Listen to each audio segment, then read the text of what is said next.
లలిత exchange Utsav. పాత నగల అదే బరువుకి కొత్త నగలు తీసుకో. నగల ప్రైస్ లో 20% ఆదా చేసుకోవచ్చు.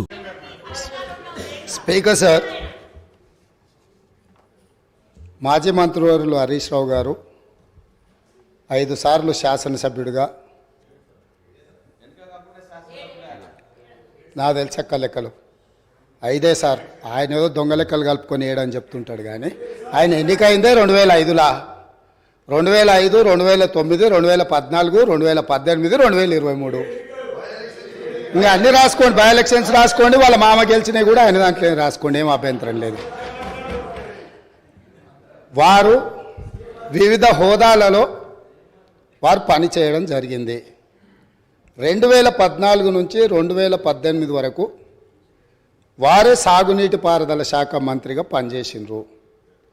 వారి తర్వాత మాజీ ముఖ్యమంత్రి గారు చంద్రశేఖరరావు గారు సాగునీటి పారుదల శాఖ మంత్రిగా పనిచేసిండ్రు.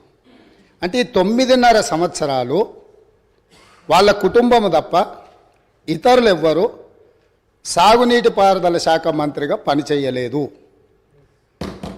వారు ఆర్థిక మంత్రి తర్వాత ఈ రాష్ట్రం మీద ఉన్న అప్పులు కానీ, వివిధ కార్పొరేషన్ల పేరు మీద చేసిన అప్పులు కానీ సంపూర్ణంగా వారి దగ్గర సమాచారం ఉంటుంది. ఎందుకంటే ప్రతిరోజు రిజర్వ్ బ్యాంకు వాళ్ళ దగ్గర ఉన్న నిల్వలన్నీ మన అవసరమైంది అనే రిపోర్ట్ ఫైనాన్స్ సెక్రటరీ గారికి ఇస్తారు. ఫైనాన్స్ సెక్రటరీ గారికి ఇచ్చినట్టే అది ఫైనాన్స్ మినిస్టర్ ఇచ్చినట్టే. ఇప్పుడు నేను వారు పదే ఎన్నికల సందర్భంలో కాళేశ్వరం ప్రాజెక్టు అంచనాలే 80,000 కోట్లు, 1,00,000 కోట్ల అవినీతి జరిగిందని ఎట్లా అంటారు? వీళ్ళు లీడర్లు కాదు, వీళ్ళు రీడర్లు, రాసిచ్చింది మాత్రమే చదువుతారని చెప్పి ప్రజల్ని మభ్యపెట్టడానికి శాయశక్తుల్లో వాళ్ళ కుటుంబం అంతా ప్రయత్నం చేసిండ్రు. సరే, మేమేం చెప్పినాం, వాళ్ళు ఏం చెప్పినారు, ప్రజలు అనేది పక్కన పెడితే వాస్తవాలు అనేటివి కొన్ని ఉంటాయి. ఆర్థిక శాఖ ఉన్నది. ఈరోజు ఆర్థిక శాఖకు మొన్నటి వరకు పనిచేసిన మంత్రి గారు పేజీ నెంబర్ 21 వారు చూసుకోవాలి తమరి ద్వారా, మిగతా సభ్యులు కూడా. ఇప్పుడు ప్రభుత్వం ఇచ్చిన నివేదిక ఏదైతే ఉందో పేజీ నెంబర్ 21లో ప్రభుత్వ హామీతో ఎస్పీవీల ద్వారా సేకరించబడి ప్రభుత్వమే చెల్లింపులు చేయబడతాయి అని చెప్పిన దాంట్లో మొట్టమొదటి Kaleshwaram irrigation project corporation limited sanctioned loan 97,000 కోట్ల 449 97,449 కోట్ల రూపాయలు రుణం మంజూరైంది. ఇందులో లోను విడుదలయ్యింది 79,287 కోట్ల రూపాయలు. నేనిప్పుడు తమరి ద్వారా ఆర్థిక మంత్రి గారిని సూటిగా ప్రశ్నించదలుచుకున్నా. మాజీ వాళ్ళు అనుకోవాలి, ఆ భ్రమలలోనే ఉంటే బయటికి పోతారు. అయితే ఈరోజు అధికారిక లెక్కలు ఇవి కార్పొరేషన్ ద్వారా లోన్లు చేయబడిన అప్పు 97,449 కోట్లు. ఇవి కాకుండా కాళేశ్వరం ప్రాజెక్టుకు రాష్ట్ర ప్రభుత్వం ఖర్చు పెట్టింది.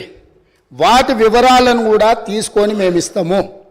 ఈరోజు వారు సభను మళ్ళీ మీ ముందు తప్పుదో పట్టిస్తున్నారు. కాబట్టి సభలో సంపూర్ణమైన సమాచారంతో, అనుభవంతో ఆ సభ్యులు మాట్లాడితే మాకు ఎలాంటి అభ్యంతరం లేదు. కానీ సభ ద్వారా తెలంగాణ రాష్ట్ర ప్రజలని తప్పుదోవ పట్టించి కాళేశ్వరం అద్భుతం అని చెప్పుకునే ప్రయత్నం ఏదైతే చేస్తుండ్రో, ఈ సభ ఇచ్చిన అవకాశాన్ని దుర్వినియోగం చేయడం అనేది ఇది దుర్మార్గమైన చర్య. కాళేశ్వరం ప్రాజెక్టు పూర్తి అంచనాలు నేను ఆర్థిక శాఖకు ఆదేశాలు ఇచ్చిన. రేపు మా సాగునీటి పారుదల శాఖ మంత్రి గారు మాట్లాడేటప్పుడు టోటల్గా వేసిన అంచనా ఎంత, అందులో కార్పొరేషన్ పేరు మీద మంజూరైన లోన్లు ఎంత, మంజూరైన లోన్ల నుంచి ఇప్పటి వరకు వినియోగించుకున్న నిధులెన్ని, అదేవిధంగా రాష్ట్ర ప్రభుత్వం తన బడ్జెట్ నుంచి ఖర్చు పెట్టిన నిధులెన్ని, వీటన్నిటిని వివరాలను మళ్ళీ అక్కడ చెప్తాం. కాబట్టి ఇప్పుడు నేనేం చెప్పదలుచుకున్నా అంటే, వారు మాట్లాడుతున్నది లోపభూయిష్టమైన అబద్ధము. కాళేశ్వరం ప్రాజెక్టు యొక్క అంచనాలు 80,000 కోట్లు కాదు, లోన్లే 97,449 కోట్ల రూపాయలు ఆల్రెడీ లోన్లు మంజూరు తెచ్చుకున్నారు. రాష్ట్ర ప్రభుత్వం ఖర్చు పెట్టింది. మొత్తానికి వీళ్ళు వేసి అంచనా లెక్కలేస్తే అది ఎక్కడికో వెళ్తుంది. అదొకటి అధ్యక్ష. రెండవది, ఇంతకుముందు మంత్రులు జూపల్లి కృష్ణారావు గారు మాట్లాడబోతుంటే పాపం వారిని దబాయించే ప్రయత్నం చేస్తున్నారు. నేను రెండు విషయాలు ఇక్కడ చెప్పదలుచుకున్నా. ఆర్థిక మంత్రి గారే కాళేశ్వరం మీద పెట్టిన నివేదికలో, రాష్ట్ర ప్రభుత్వం ఇచ్చిన నివేదికల వీళ్ళు చెప్పింది కాళేశ్వరం ప్రాజెక్టు కట్టడం ద్వారా ఆ నీళ్లు రైతులకు అమ్ముతాము, ఆ నీళ్లు ఇండస్ట్రీస్కి అమ్ముకుంటాము, ఇట్లా ఈ ప్రాజెక్టు ద్వారా నీళ్ళన్నీ పైసలకే అమ్ముతాం, ఉచితంగా ఎవరికి ఇయ్యము, వ్యవసాయంతో సహా. ఏం చూపించిండ్రు? ఒక్క సంవత్సరానికి ఆదాయం 5,199 కోట్ల రూపాయల ఆదాయం వస్తుంది. కాళేశ్వరం ప్రాజెక్టు కట్టి వ్యవసాయానికి నీళ్ళు అమ్ముతాం, పరిశ్రమలకు నీళ్ళు అమ్ముతాం, తాగడానికి నీళ్ళు అమ్ముతాం, మొత్తం వ్యాపారమే చేస్తాం. మా ప్రభుత్వం ఉన్నదే వ్యాపారం చేయడానికి. మా ప్రభుత్వం సేవ చేయదు, మా ప్రభుత్వం ప్రజలకు సహాయం చేయదు, వ్యాపారం చేస్తాము. ఆ వ్యాపారం ద్వారా 5,199 కోట్ల రూపాయల ఆదాయం వస్తుందని చూపించి వీళ్ళు ఈ అప్పులు చేసింది. ఈ సంతకాలు పెట్టింది ఎవరు? ఈరోజు అక్కడ కూర్చొని మాట్లాడుతున్న మాజీ ఆర్థిక మంత్రి గారు. ఇది మొదటి విషయం. రెండవది, మిషన్ భగీరథ. మిషన్ భగీరథ మీద కూడా ఈరోజు మేము ఇంటింటికి నల్లాలు ఇచ్చినాం. అసలు మీరు పుట్టినప్పుడు ఇటు ఉన్నోళ్ళని అందరిని అడుగుతున్నా, వారిని కూడా అడుగుతున్నా. 2014 కంటే ముందు మన మంచినీళ్ళు తాగలేదా అధ్యక్ష? మన గ్రామాలలో నల్లాలు లేవా? మన గ్రామాలలో నీళ్ళ ట్యాంకులు లేవా? వీరొచ్చినాకనే శివుడి తల మీద ఉన్న గంగను భూమి మీదకి తెచ్చి, భూమి మీద ఉన్న గంగను కాళేశ్వరంలోకి పారించి, కాళేశ్వరం ఉన్న గోదావరి జలాలను మన ఇంట్లల్లో నల్ల ద్వారా ఇచ్చి మన జీవితాలు ధన్యమైనట్టు, అదేదో వీళ్ళు అద్భుతం చేసినట్టు, అదేదో ఉచితంగా ఇస్తున్నట్టు, ఈ ఉచితంగా ఇవ్వడం ద్వారా తెలంగాణనే దేశానికి నెంబర్ 1గా ఆదర్శంగా ఉన్నట్టు ఈ సభలో నించొని, బయట రాజకీయ ఉపన్యాసాలు ఏమి ఇచ్చుకున్నా మనకేం అభ్యంతరం లేదు అధ్యక్ష, కానీ సభను మిస్లీడ్ చేసే విధంగా శాసనసభ వ్యవహారాల శాఖ మంత్రిగా గతంలో పనిచేసి ఆ అనుభవాన్నంతా ఉపయోగించి సత్యదూరమైన వార్తల్ని ఇక్కడ చెప్పడానికి ప్రయత్నం చేస్తున్నాడు. అందుకే మిషన్ భగీరథ మీద కూడా నేను చెప్పదలుచుకున్నా అధ్యక్ష. ఇది 2019-2020 సంవత్సరంలో వీళ్ళు రూరల్ హౌస్ హోల్డ్కి అమ్మడం ద్వారా 1030 కోట్లు సంపాదిస్తామని, మున్సిపల్ కార్పొరేషన్లో ఉండే ప్రజలకు నీళ్ళు అమ్మడం ద్వారా 169 కోట్లు సంపాదిస్తామని, అదేవిధంగా మున్సిపల్ రిక్వైర్మెంట్ ఇతర అవసరాలకు 360 కోట్లు సంపాదిస్తామని, అదేవిధంగా ఇండస్ట్రియల్ అవసరాలకు అంటే పరిశ్రమల అవసరాలకు అమ్మి 4,147 కోట్ల రూపాయలు, మొత్తం కలిపి 5,706 కోట్ల రూపాయలు ప్రతి సంవత్సరం మిషన్ భగీరథ మీద మాకు ఆదాయం వస్తుంది. మేము ఈ ఆదాయం ద్వారా మీకు అప్పులు తిరిగి చెల్లిస్తామని చెప్పి ఈరోజు బ్యాంకులను మభ్యపెట్టి తప్పుడు నివేదికలు ఇచ్చి లోన్లు తెచ్చిండ్రా? మాజీ ఆర్థిక మంత్రి గారు చెప్పాలి.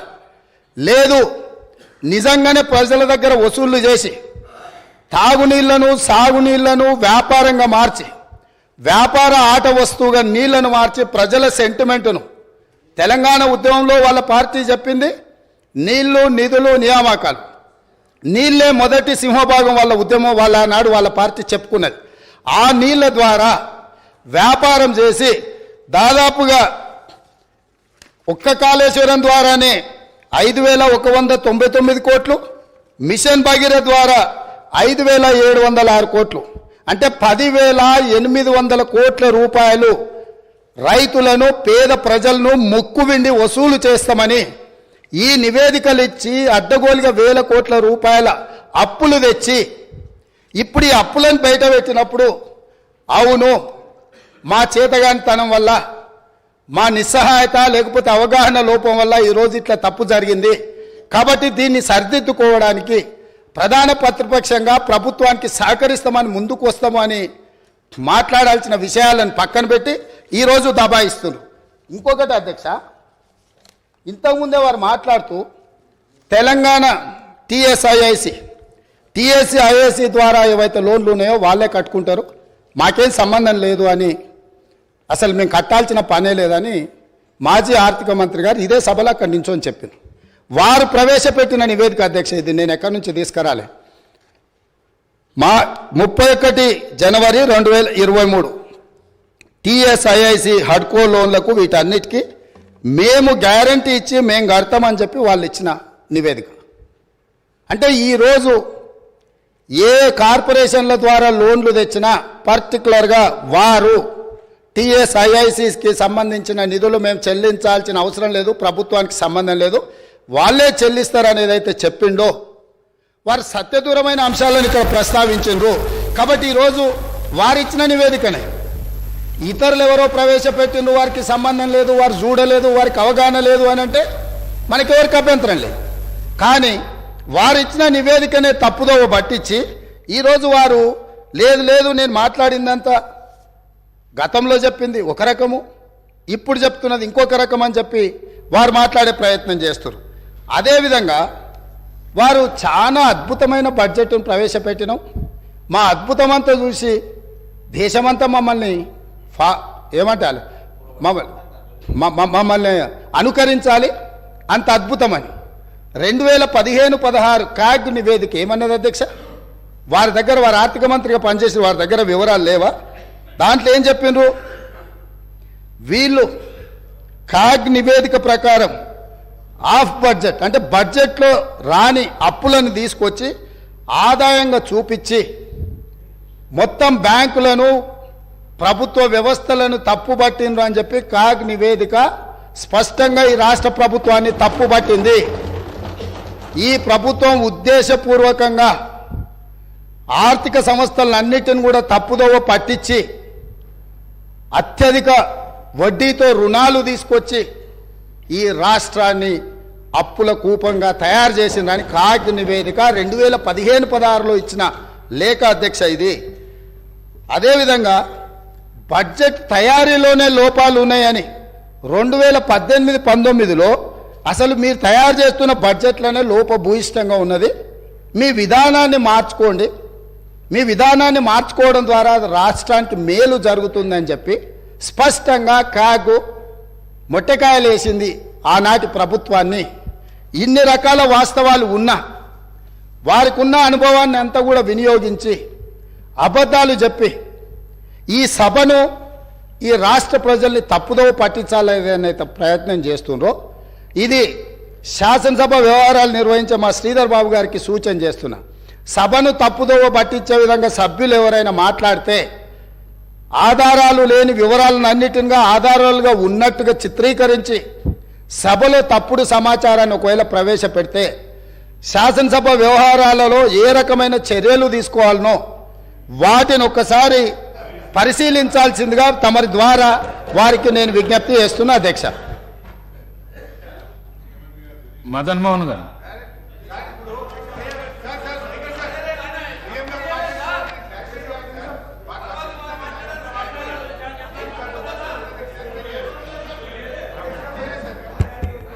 సార్ హానరబుల్ స్పీకర్ గారికి sir honourable speaker I request sir you have given enough time to him sir he already spoke 45 minutes sir we've been waiting sir ఒక్క నిమిషం sir speaker sir first of all నేను conclude చేయలేదు మధ్యలో ముఖ్యమంత్రి గారు లేచి ఒక్క నిమిషం సార్ ముఖ్యమంత్రి గారు లేచి మాట్లాడినారు అధ్యక్ష. నేను I want to set right the record.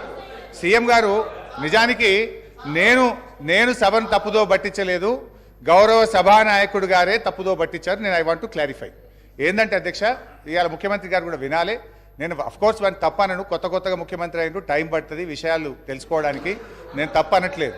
అయితే అధ్యక్ష ముఖ్యమంత్రి గారు మీ ద్వారా గౌరవ సభానాయకుడి దృష్టికి తీసుకుపోతున్న ఏంటంటే అధ్యక్ష కాళేశ్వరం కార్పొరేషన్లో కేవలం కాళేశ్వరం ప్రాజెక్టుకే రుణాలు తీసుకోలేదు అధ్యక్ష, పాలమూరు లిఫ్ట్ ఇరిగేషన్కు కూడా కాళేశ్వరం కార్పొరేషన్ ద్వారా తీసుకున్న రుణాలను ఖర్చు పెట్టాము. It's not that Kaleshwaram corporation తీసుకున్న అప్పంతా కాళేశ్వరంకే ఖర్చు పెట్టారని ముఖ్యమంత్రి గారు చెప్పారు. ఇది సత్యదూరమైంది నంబర్ 1. నంబర్ 2, నేను అంచనాలు అనలేదు. ఖర్చు పెట్టిందే 83 వేల కోట్లు దాటకపోతే ₹1,00,000 అవినీతి జరిగిందని ₹1,00,000 కోట్ల అవినీతి జరిగిందని మా మీద బురద జల్లారు అని నేను చెప్పాను. ఖర్చు పెట్టింది అన్నారు, దాని ముఖ్యమంత్రి గారు అంచనాలు అన్నారు. సో నీళ్ల విషయంలో మా పాలసీ ఏందో 3 ఏళ్ళు ప్రభుత్వం ప్రజలు చూశారు. మేము మంచినీళ్లు రాష్ట్ర ప్రజలకు ఉచితంగా ఈ రాష్ట్ర ప్రజలకు గత 3.5-4 సంవత్సరాలుగా మిషన్ భగీరథ పూర్తి చేసిన తర్వాత త్రాగునీరు ఇచ్చాం. గత ప్రభుత్వం నీటి తీరువ నాగార్జున సాగర్ ప్రాజెక్ట్ కింద ఎస్ఆర్ఎస్పి కింద నీటి తీరువ వసూలు చేస్తే మేము ₹1 కూడా తీసుకోకుండా ఉచితంగా సాగునీళ్లు అందించిన మా విధానం రాష్ట్ర ప్రజలకు తెలుసు అధ్యక్ష. ఇకపోతే టీఎస్ఏఐసి విషయంలో ముఖ్యమంత్రి గారు అన్నారు ఇవాళ రాష్ట్ర ప్రభుత్వమే కడుతుంది. ఎస్ అధ్యక్ష, టెంపరీగా మనం కట్టినా ఇప్పుడు ఉదాహరణకు మేము ఏం చేసినాం, ఆ డబ్బులు నిమ్స్కులో ల్యాండ్ ఎక్విజిషన్కు, ఫార్మాసిటీలో ల్యాండ్ ఎక్విజిషన్కు ఆ డబ్బులు ఖర్చు పెట్టినాం.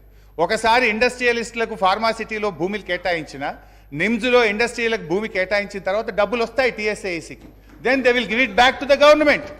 ఇది ఒక పాలసీ అధ్యక్ష. సో ముఖ్యమంత్రి గారు ఇలా మమ్మల్ని దబాయించాలని చూడడం కరెక్ట్ కాదు. నేను ఇంకా టైం ఇస్తే నేను చాలా డీటెయిల్గా చెప్పగలుగుతా కానీ సో నేను క్లారిఫై చేసే ప్రయత్నం చేస్తున్నాను. I'm going to conclude sir. మీ సమయం అయిపోయింది. సార్ నేను మళ్ళీ కంక్లూడ్ చేస్తాను సార్. కంక్లూడ్ చేస్తాను. నేను ఎక్కువ చెప్పండి sir. Just 5 minutes I will conclude please. 5 minutes. అధ్యక్ష, రాష్ట్రం అప్పుల కుప్పైతే అంతర్జాతీయ సంస్థలు రావు అధ్యక్ష. ఎక్కడైతే ఇన్ఫ్రాస్ట్రక్చర్ ఉంటుందో, ఎక్కడైతే పీపుల్ పర్చేస్ పవర్ ఉంటుందో, ఎక్కడైతే స్టేబుల్ గవర్నమెంట్ ఉంటుందో, ఎక్కడైతే ఏబుల్ లీడర్షిప్ ఉంటుందో అక్కడికే అంతర్జాతీయ పెట్టుబడులు వస్తాయి అధ్యక్ష. ఇవాళ చిన్నప్పుడు కూడా మనం సుమతి శతకంలో చదువుకున్నాం అధ్యక్ష.